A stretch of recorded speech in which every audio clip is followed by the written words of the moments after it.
qui nous touche. Audrey, la chasse à l'homme se poursuit pour tenter de retrouver cet individu qui est accusé maintenant d'avoir tué son fils. Oui, voilà. Recherches qui se sont poursuivies pour une 3e journée hier pour retrouver Philippe Benoît, 41 ans, soupçonné d'avoir tué son fils dimanche à Shawinigan. Les policiers qui étaient présents toujours dans la municipalité de Lac-aux-Sables où le véhicule du suspect avait été retrouvé. Et là, on parlait de plusieurs équipements, l'hélicoptère, quad, bateau qui étaient mobilisés dans le but de le retrouver. Et là, le DPCP, effectivement, hier, le directeur des poursuites criminelles et pénales, qui a lancé un mandat d'arrestation contre le fugitif et qui l'ont officiellement accusé, en fait, de meurtre. Et les autorités qui demandent aussi au public de ne pas l'approcher si on le voit. On dit qu'il est possiblement en état de crise. Il n'avait pas mangé, n'avait pas dormi depuis plusieurs jours avant le drame.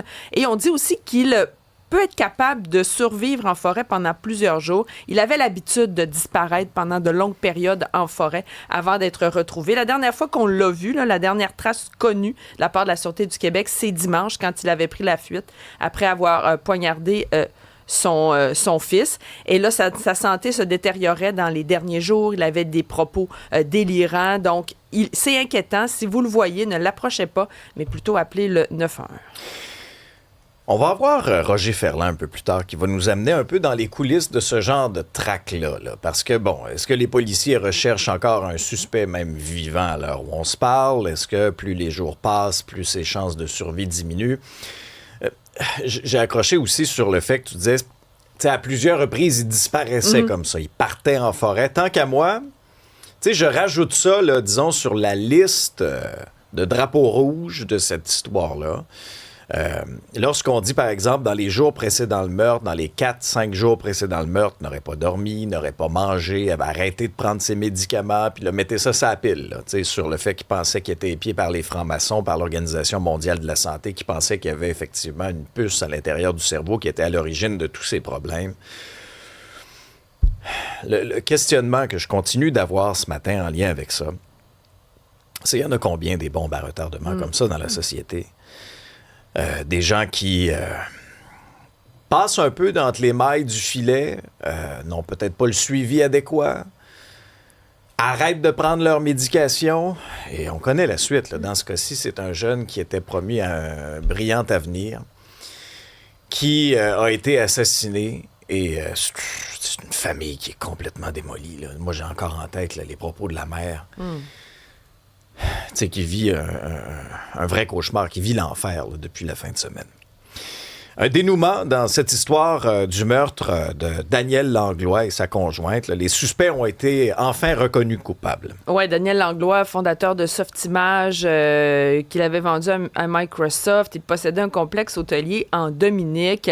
Le couple avait été retrouvé mort dans un véhicule incendié sur l'île de la Dominique en décembre 2023. Les deux hommes, donc, accusés des meurtres de Daniel Langlois et de sa conjointe Dominique Marchand, ont été reconnus coupables officiellement. Il s'agit de Jonathan Lehrer et Robert Snyder Jr. Ils étaient accusés d'avoir orchestré les meurtres en raison d'une dispute de voisinage. Là, ça concernait l'utilisation d'une route publique qui traversait le terrain. Et là, le couple de Daniel Langlois et sa conjointe avait obtenu gain de cause en cours. Bref, grosse chicane de voisinage qui a dégénéré. Et voilà que les deux hommes ont été formellement reconnus coupables. Mais puisqu'on reste dans les affaires judiciaires, moi, je vais vous dire là, ce qui m'a le plus choqué dans l'actualité ce matin. C'est la une du journal à propos de cet ancien enseignant, de Laval, qui, par grandeur d'âme, comprendrez le cynisme ici, là, des fois pour être bien clair, avait hébergé chez lui une adolescente. Et il l'a essentiellement exploitée sexuellement, une adolescente vulnérable. Les faits se sont produits il y a 20 ans. Le gars a 62 ans maintenant. Lui, c'était son professeur d'écologie au tournant des années 2000, peut-on lire dans le journal. Lui, il était à l'école secondaire Curie-Antoine-Labelle, à l'école primaire, et à l'école primaire Ville-Mère à Laval. C'est là qu'il a sévi. Là. Alors, cet ado-là le considérait à l'époque comme un enseignant bienveillant, un modèle. Vous voyez le genre? Après ça, l'ado change d'école, abandonne ses études, recroise par hasard le chemin de Durocher, on va le nommer, François Durocher. Ce bon actif pour la société. Et là, recroise son chemin, puis là, il se présente comme un sauveur. Il lui dit, regarde, je te propose d'habiter chez moi, mais à condition que tu retournes à l'école. Le bon samaritain. Tu sais. Le problème, c'est que rapidement, il l'a agressé. À répétition. Puis après ça, ben, il l'a tellement manipulé qu'à un moment donné, l'ado se pensait pratiquement en couple avec lui. Par la suite, il l'a même forcé à avorter. Et je vous en parle aujourd'hui parce que, imaginez, le gars va purger sa peine à la maison. Une bonne peine Netflix pour un abuseur d'adolescente. Et je vais vous lire juste un extrait, parce que la victime a écrit une lettre au tribunal. Elle dit « J'ai vécu des promesses, des mensonges, de la manipulation qui m'ont plongé dans un gouffre de confusion si profond que j'ai passé des années à douter de mon propre jugement. » Et savez-vous ce qui m'écoeure dans cette histoire-là, au-delà des faits là, qui sont répugnants? Okay? Parce que la victime, aujourd'hui, épuisement psychologique, physique, tu sais, je veux dire, elle a les séquelles de ça. Là. Durocher, lui, il ne s'adresse pas au tribunal. Non. Et là, c'est une sentence qui a été proposée par la défense et la couronne. Et là, moi, c'est ça qui passe pas. La défense, à la limite, il défend son client. La couronne. Une peine Netflix. Sincèrement, c'est ce que vous proposez à un abuseur d'adolescente. Puis, il n'y a pas juste moi qui est en train de tilter par rapport à ça. Il y a le juge aussi. Et je vais vous le citer. La suggestion qui m'est faite se trouve au bas de l'échelle. Surtout, compte tenu du fait qu'il y a une relation de confiance, un abus d'autorité. Quand la couronne qui poursuit, suggère pour un abuseur de petite fille une peine Netflix, on a un Christi de problème dans notre système de justice. À la limite, la défense, je peux comprendre, parce qu'il défend l'intérêt de son client, même si c'est des charognes. La couronne, une peine Netflix, sincèrement, vous faites partie du problème. Je suis sincèrement désolé. Alors, le bon Durocher, lui, va demeurer confortablement installé dans son condo de Toronto pour les 10 prochains mois. Après ça, il va avoir un couvre-feu pour les 14 mois suivants et il va être inscrit au registre des délinquants sexuels qu'on ne peut pas à moitié consulter pendant les 20 prochaines années. C'est ça la petite tape ses doigts qu'il y a pour avoir scrappé la vie d'une jeune femme. C'est ça le système de justice au Québec puis au Canada. C'est beau, hein? Ça m'écoeure. Profondément. Moi, je vous dis, j'ai lu cet article-là ce matin dans le journal, je n'en revenais pas. Que la couronne cautionne ça. Inacceptable. Inacceptable. Audrey, parlant de trucs inacceptables, la fameuse paperasse, ça aussi, ça me fait faire de la haute pression. Mais là, Québec s'attaque à la paperasse inutile. Oui, de plus en plus, en fait, le gouvernement Fréchette qui lance une opération d'allègement réglementaire en environnement. On va alléger près de 400 exigences administratives qui visent des projets, dit-on, à faible risque environnemental. Ce qu'on veut, c'est réduire les délais d'autorisation pour réaliser les projets plus rapidement. C'est la ministre Pascale Derry qui en a fait l'annonce, qui en a parlé. Elle prévoit des économies de plus de 120 millions de dollars par année et elle dit vraiment là, que les activités sont à risque modéré et demeureront assujetties quand même à une autorisation ministérielle. Elle donnait l'exemple de raccorder des tuyaux simplement comme ça, pas besoin d'autorisation. T'sais, on peut-tu aller au plus rapidement quand on sait qu'on peut le faire puis que c'est dans l'ordre des choses puis que justement pour accélérer les travaux puis réduire aussi les factures? C'est un pas dans la bonne direction, mais est-ce qu'on peut faire ça dans tous les ministères, s'il vous plaît? Tant au provincial qu'au fédéral. Non, mais imaginez, là, ça c'est un exemple. Là, mais imaginez à quel point c'est gangréné par la paperasse puis des couches de bureaucratie partout. C'est fascinant. Alors oui, ben ça, je ne peux qu'applaudir ça. Mais il reste beaucoup de travail à faire. Santé Québec veut réduire les délais d'attente en chirurgie. Enfin. Ouais. L'objectif, c'est de ramener à 1500 d'ici le printemps prochain le nombre de patients qui attendent pour une opération depuis plus d'1 an.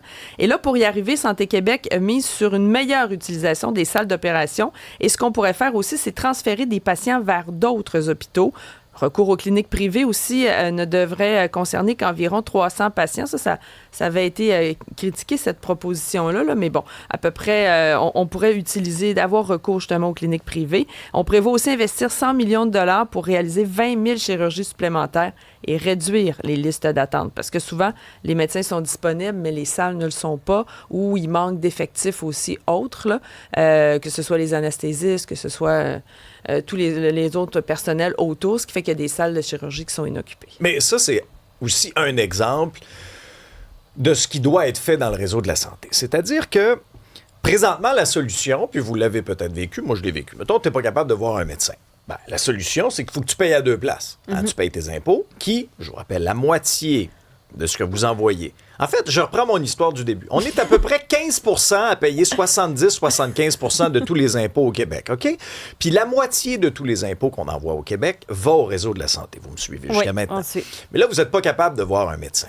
Fait que qu'est-ce que vous faites quand vous avez les moyens de le faire? Ben, paye 2 fois le CAV. Après ça, tu t'en vas au privé et tu repayes encore une fois. C'était ça l'espèce de solution présentement au Québec. Or, il faut être beaucoup plus créatif.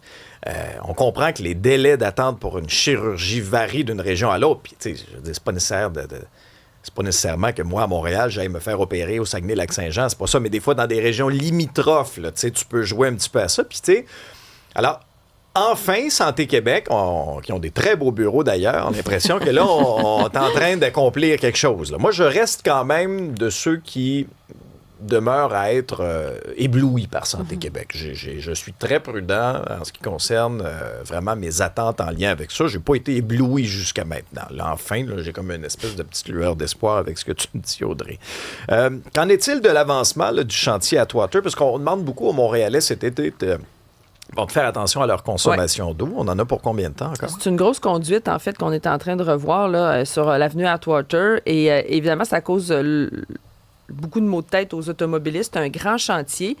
Mais là, il pourrait se prolonger jusqu'en septembre. On parlait peut-être le terminer début août, fin août. Là, on parle de peut-être en septembre. C'est qu'on remplace cette grosse conduite d'eau. 4e et dernière phase des travaux qui devraient commencer lundi, là, au retour des vacances de la construction. Des travaux qui se font entre le boulevard René-Lévesque-Ouest et la rue Notre-Dame. Il faut remplacer encore 4 des 8 tuyaux de la conduite qui datent du milieu des années 80. Donc, quelques semaines de plus pour le chantier. Mais grosso modo, ce qu'on disait, c'est qu'on respectait quand même les délais là, et les coûts. Parce que les maux de tête se transforment en migraine ophtalmique. Oui. C'est ça l'affaire. C'est en même temps. C'est parce que c'est beaucoup de travaux en même temps, oui. beaucoup de gros chantiers en même temps. Ça.